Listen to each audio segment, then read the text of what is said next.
ಇವತ್ತಿನ ನಮ್ಮ ರೆಸಿಪಿ ಮನೆಯಲ್ಲಿ ರಾಗಿ ಮುದ್ದೆ ಹೊಸ ವಿಧಾನದಲ್ಲಿ ತುಂಬ ಸುಲಭವಾಗಿ ನಾವು ರಾಗಿ ಹಿಟ್ಟು ಮಾಡುವಾಗ ಕೋಲೆಲ್ಲ ಬಳಸ್ತೀವಲ್ಲ ಅದೇನು ಬಳಸ್ತೇನೆ ಹೇಗೆ ಮಾಡೋದು ಅಂತ ತೋರಿಸ್ಕೊಡ್ತಾ ಇದ್ದೀನಿ. ಇದು ಬಿಗಿನರ್ಸ್ಗೆ ತುಂಬ ಯೂಸ್ಫುಲ್ಲು, ತುಂಬ ಈಸಿಯಾಗಿ ಮಾಡ್ಬೋದು. ನಮಸ್ಕಾರ ಸ್ನೇಹಿತರೆ, ನಾನು ನಿಮ್ಮ ಮಮತಾ ಜೆ ಲೋಕೇಶ್ ರೆಸಿಪಿ ಮನೆಗೆ ಸ್ವಾಗತ ಸುಸ್ವಾಗತ.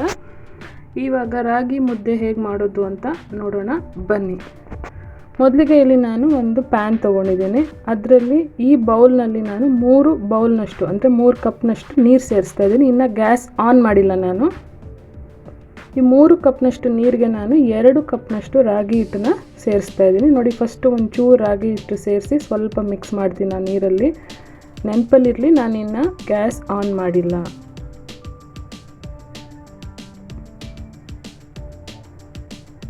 ನೋಡಿ, ಈ ಥರ ಗಂಟಿಲ್ದಂಗೆ ಫಸ್ಟು ನಾವು ತಣ್ಣೀರಲ್ಲೇ ಚೆನ್ನಾಗಿ ಮಿಕ್ಸ್ ಮಾಡ್ಕೋಬೇಕು. ನೋಡಿ, ಮತ್ತೆ ಮಿಕ್ಕಿರುವ ರಾಗಿ ಹಿಟ್ಟು ಹಾಕ್ಕೊಳ್ತಾ ಇದ್ದೀನಿ, ಮತ್ತು ಮಿಕ್ಸ್ ಮಾಡ್ಕೊಳ್ತಾ ಇದ್ದೀನಿ.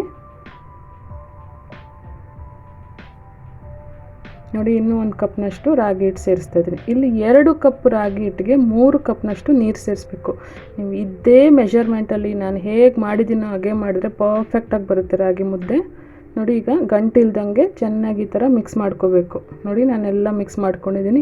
ಈಗ ನಾನು ಗ್ಯಾಸ್ ಆನ್ ಮಾಡ್ತಾ ಇದ್ದೀನಿ. ನೋಡಿ, ಈಗ ಗ್ಯಾಸ್ ಆನ್ ಮಾಡಿ ಲೋ ಟು ಮೀಡಿಯಮ್ ಫ್ಲೇಮಲ್ಲೇ ಇರಬೇಕು. ಗ್ಯಾಸು ಲೋ ಮಾಡ್ಕೊಳ್ತಾ ಇರಿ, ಮತ್ತು ಸ್ವಲ್ಪ ಮೀಡಿಯಮ್ ಮಾಡ್ಕೊಳ್ಳಿ, ಮತ್ತು ಲೋ ಮಾಡ್ಕೊಳ್ತಾ ಇರಿ.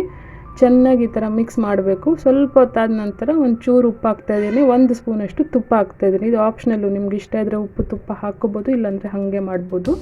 ನೋಡಿ, ಈ ಥರ ಕೈ ತಿರುಗಿಸ್ತಾನೇ ಇರಬೇಕು, ಅದನ್ನು ಮಾತ್ರ ಮರಿಬಾರ್ದು ನೀವು, ಯಾಕಂದರೆ ಗಂಟು ಕಟ್ಬಿಡುತ್ತೆ. ನೋಡಿ, ಈ ಥರ ತಿರುಗಿಸ್ತಾ ಇರಬೇಕು. ಈ ಕನ್ಸಿಸ್ಟೆನ್ಸಿ ಬರುತ್ತೆ ಫಸ್ಟು. ನೋಡಿ, ಮತ್ತೆ ಈ ಥರ ತಿರುಗಿಸ್ತಾ ಇರಬೇಕು. ನೋಡಿ, ಈ ಕನ್ಸಿಸ್ಟೆನ್ಸಿ ಬರುತ್ತೆ. ಎಲ್ಲ ನೀರೆಲ್ಲ ಅಬ್ಸಾರ್ಬ್ ಆಗಿ ಈ ಥರ ಬರುತ್ತೆ. ನಾವು ಆವಾಗ ಕೂಡ ತಿರುಗಿಸ್ತಾನೆ ಇರಬೇಕು. ಈ ಥರ ನಾನ್ ಸ್ಟಿಕ್ ಪ್ಯಾನಲ್ಲಿ ಕೂಡ ಮುದ್ದೆ ಮಾಡ್ಕೋಬೋದು ತುಂಬಾ ಈಸಿಯಾಗಿ. ಮತ್ತು ನಾನು 1 ಸ್ಪೂನಷ್ಟು ತುಪ್ಪ ಸೇರಿಸಿ ಮತ್ತೆ ಅದನ್ನು ಕಲಿಸ್ತಾ ಇದ್ದೀನಿ. ಇದು ರಾಗಿ ಮುದ್ದೆ ಮಾಡುವಂಥ ಕೋಲಲ್ಲ, ಇದು ನಾರ್ಮಲಾಗಿ ಎಲ್ಲರ ಮನೆಯಲ್ಲೂ ಇರುತ್ತೆ ಈ ಸ್ಪ್ಯಾಚುಲ. ಇದರಲ್ಲಿ ನೀವು ಕಲಿಸ್ಕೋಬೋದು. ನೋಡಿ, ಈ ಥರ ಕಲಿಸ್ತಾ ಇರಬೇಕು. ನೋಡಿ, ಈ ಹದಕ್ಕೆ ಬರುತ್ತೆ. ಆವಾಗ ನಾವೇನು ಮಾಡಬೇಕು, ಲಿಡ್ ಕ್ಲೋಸ್ ಮಾಡಿ ಒಂದು 10 ರಿಂದ 15 ನಿಮಿಷ ಲೋ ಫ್ಲೇಮಲ್ಲೇ ಚೆನ್ನಾಗಿ ಇದನ್ನು ಬೇಯಿಸಬೇಕು, ಇಲ್ಲಾಂದರೆ ಹಸಿಯಾಗಿರುತ್ತೆ. ನೋಡಿ, ಈಗ ಇನ್ನೂ ಬೇಯಬೇಕಿದು ಸ್ವಲ್ಪ. ಈಗ ಒಂದು ಸತಿ ತಿರುಗಿಸ್ಕೊಡ್ತಾ ಇರಬೇಕು. ಈ ಥರ ಒಂದು 5 ನಿಮಿಷಕ್ಕೂ ತಿರುಗಿಸ್ಕೊಟ್ಟು ನೋಡಿ, ಮತ್ತು ನಾನೊಂದು 5 ನಿಮಿಷ ಬೇಯಿಸಿದ್ದೀನಿ. ನೋಡಿ, ತಣ್ಣೀರಿನಲ್ಲಿ ಕೈ ಎದ್ಕೊಂಡು ಈ ಥರ ಒಂದು ಸ್ವಲ್ಪ ಎತ್ಕೊಂಡು ನೀವು ಈ ಥರ ಮಾಡಿಕೊಂಡ್ರೆ ಕೈಯಲ್ಲಿ ಏನೂ ಅಂಟ್ಕೊಳ್ಳಲ್ಲ.